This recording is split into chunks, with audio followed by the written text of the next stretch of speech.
kibabe zaidi, goli 3-0 dhidi ya Mlandege. Mmewafuata Young Africans na wao wanasema mmekuja mtegoni. Awali ya yote tunamshukuru Mwenyezi Mungu kwa kutujalia kupata ushindi leo, ushindi nono kweli kweli, ushindi dhidi ya timu ya Mlandege. Ni ushindi ambao tulikuwa tumeutaka kwa muda mrefu. Sisi ni wale watu ambao huwa hatusahau. Mlandege msimu wa mwaka juzi ule alibahatisha kutufunga kwenye fainali ya Kombe la Mapinduzi, akajimaliza maneno na kuelekea katika mechi hii ya leo akajimaliza vile vile, akihisi ya kwamba anacheza na Mwembe Makumbi labda au anacheza na Small Boys, umeona, akasahau kabisa ya kwamba anacheza na taifa kubwa Simba Sports Club. Kwa hiyo mechi ya leo ilikuwa ni mahususi na muhimu kwa ajili ya kukomesha mazoea na Mlandege, lakini kumkumbusha Mlandege ya kwamba sisi siyo saizi yao.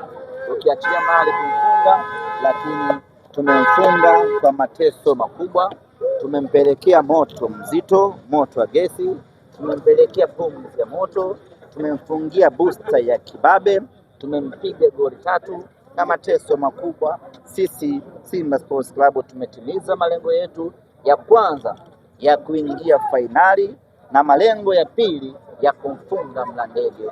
Tuna furaha kweli kweli. Mmeingia mtegoni kweli.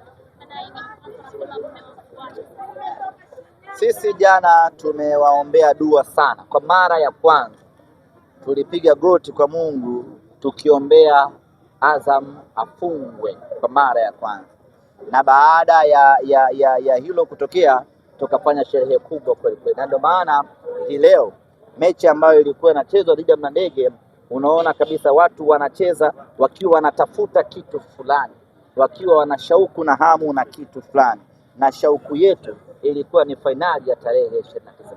Kwa sisi ndio tulikuwa na shauku kubwa zaidi, ama tulikuwa na hamu nyingi zaidi kuelekea katika mchezo wa tarehe 29. Hamu hiyo inaitwa na nini semaji? Tunapenda kucheza mechi ngumu, tunapenda kucheza mechi kubwa, na mechi kubwa imefika wakati wake. Kwa nini usifurahie kwenda kucheza mechi hiyo? Semaji, baada ya kama mlikuwa mkishuhudia na mkiwaita wachezaji kwamba mnawaonesha kama bado goli 2, kuna namna tulitaka tuwapige 5 ama 6 hivi. Kwa hiyo baada ya goli 2 zile tukawaambia wanajeshi wetu, acheni kushangilia, hebu okoteni mali, joeni katikati mwa kiwanja, tuanze haraka haraka tuwafunge magoli mengi walau 5 hivi, lakini ikagoma, ikaishia kwenye goli 3 zinatosha kabisa. Mkiwa mnasema kwamba unafurahia kucheza mechi kubwa na walikuwa wakitamani kukutana na nyie kwa sababu tayari wameshajipata kwenye fomu yao. Wao kama wamejipata sawa, lakini sisi hatujawahi kujipoteza. Kwa hiyo sisi siku zote tupo kwenye fomu yetu, kwa hiyo sisi tuko tayari. Semaji, lakini kuna watu walikuwa wanasema mnataka mkimbie. Haijawa sasa, tushashinda. Kwa swali lako lokuja nalo limekufa. Umeelewa bado? Hilo swali limekuja nalo kutoka nyumbani. Limekufa kwa sababu tumeshinda. Umeelewa bado? Walikuwa wanahisi mtakimbia. Tumeshinda sasa. Kwa hiyo hilo swali kariri limekufa. Unajiandaje sasa na Kariakoo hapa kwenye fainali ya Muungano, lakini mara baada ya mchezo huo mna siku takriban 2 kuelekea kwenye dabi ya Kariakoo tena kwenye nadhani haijawahi kutokea kwenye historia ya mpira wa Tanzania kucheza dabi 2 ndani ya kipindi kifupi, lakini imetokea kwa mara ya kwanza kutokana na wingi wa mashindano. Hakuna namna, lazima tuishi kulingana na mazingira hayo. Tuna siku chache za kujiandaa. Leo ni 26. Tuna siku 3 pekee ama siku 2, kwa maana 27 na 28, 29 tunashuka dimbani. Baada ya hapo tuna siku 2 nyingine za kwenda kujiandaa na mechi dhidi ya watani wetu ambao ni ligi kuu ya NBC. Kwa hiyo ndani ya siku chache hizo tutafanya maandalizi, tutakwenda kupambana, kwenda kutafuta matokeo mazuri. Mbele yenyewe wanasema kwamba Yanga na kombe uwanjani, basi shughuli na kuanzia. Simba mnajiandaje na mechi hiyo? Tunaanza kujiandaa kesho. Kwa hiyo kuanzia kesho sasa ndio maandalizi rasmi. Leo ilikuwa ni Mlandege, tumemalizana nao. Sasa tunakwenda kujiandaa dhidi ya mpinzani wetu wa tarehe 29, na baada ya hapo tutakuwa kwenye nafasi nzuri ya kusema tumejiandaaje na tumejipangaje. Malengo ni kuchukua ubingwa. Mpaka sasa sisi ndio timu bora kwenye kombe la Muungano, na tukiwa hatujaruhusu hata bao moja. Tumecheza na kushinda michezo yetu vizuri kweli kweli. Kwa hiyo malengo yetu hatutaki kuishia hapa, ni kuchukua ubingwa wa Muungano inshallah. Tukizungumzia mchezo wa tarehe 3, tulikuwa na maoni tofauti kuhusiana na Simba kupeleka mechi hiyo kwenye uwanja wa Meja Jenerali. Tunasikia semaji kuhusiana na hilo. Walitaka tupeleke wapi? Wao walikuwa na maoni tofauti. Maoni yao yanasema twende wapi? Dabi inapoteza mvuto, inapoteza sasa option ni ipi? Kuna viwanja vingi ambavyo ni kuna Pemba, Gombani. Je, mnawaambiaje? Kwa sababu nyinyi ndio wenyeji wa mchezo, lakini uwanja wa nyumbani ni wa Isamuhyo. Tumefanya maamuzi sahihi sana ya kupeleka mechi Meja Isamuhyo, na sababu za kupeleka Meja Isamuhyo ni sababu za kimpira, wala hakuna sababu yoyote ya nje ya mpira. Uwanja wa Meja Isamuhyo hivi sasa ni uwanja ambao unakidhi kuchezewa mechi ya aina yoyote ile, kuanzia kwenye pitch ambao ndio factor ya kwanza, lakini hata kwenye idadi ya mashabiki. Lazima tukubaliane ya kwamba uwanja wenye hadhi kubwa ya kuchezea dabi ni uwanja Benjamin Mkapa. Baada ya Benjamin Mkapa kushindikana, viwanja vyote vinavyobaki ni viwanja ambavyo viko sawa sawa, hakuna ambacho kinamzidi mwingine.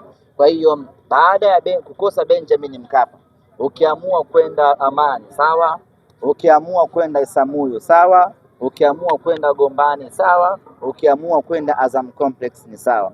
Katika viwanja hivyo ambavyo nimevitaja na ambavyo sijavitaja, vyote hivyo vina uwiano sawa kwenye hadhi ya kuchukua dabi. Hakuna ambacho kinaizidi Meja Jenerali Isamuhyo. Ukiangalia huu uwanja wa Amani unaingiza mashabiki 14,000. Labda uzuri wake unawahadaa, lakini kiuhalisia unaingiza watu 14,000 pekee. Uwanja wa Azam Complex unaingiza watu 4,500 pekee. Uwanja nini mwingine?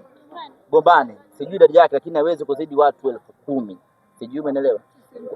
CCM Kirumba, ukienda Sokoine, ukaenda Sheikh Amri Abeid, viwanja hivyo haviingizi watu zaidi ya watu 13,000.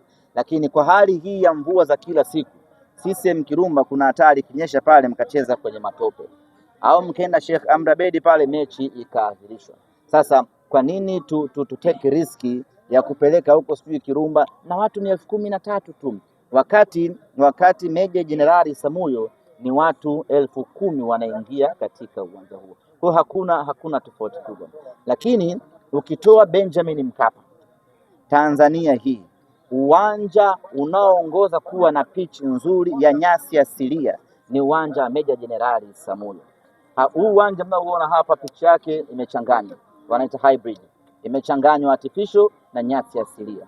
Lakini uwanja wenye nyasi asilia 100% ni uwanja wa Benjamin Mkapa pamoja na uwanja wa Meja Jenerali Isamuhyo. Sasa kama tunakubaliana ya kwamba uwanja wa Meja Isamuhyo ni uwanja bora kwenye kuchezea kwenye eneo la pitch, kwa nini mechi siende Meja Isamuhyo?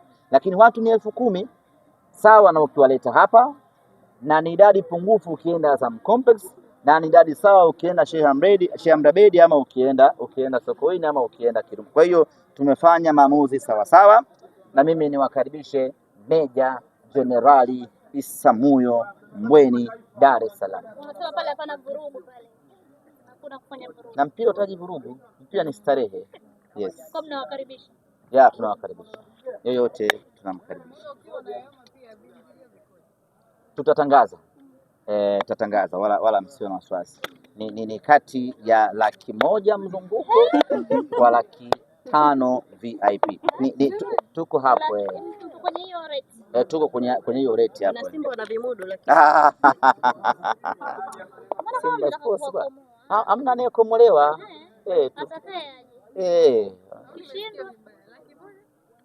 Tunaangalia uwezekano wa 100,000 mzunguko Umeona, VIP mimi 500,000.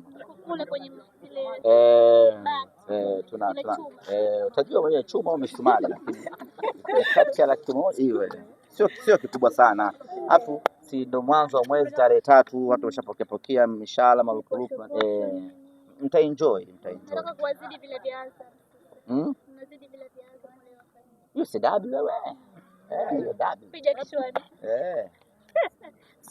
Alafu Mbweni kule. Kwa washua. Unaweza kuweka viingilio vya kawaida, wakaja watu wa nani siku mpya ndo shetani yani. Fanya vurugu kwenye nyumba za matajiri kule. Kwa lazima metosheka. Nang'oka sasa. Naondoka sasa. Safari njema. Tusitafutane mpaka tarehe 29. Tutapata 28. Umenisikia? Watu wa Kahama wanakutafuta huko. Unaona bwana.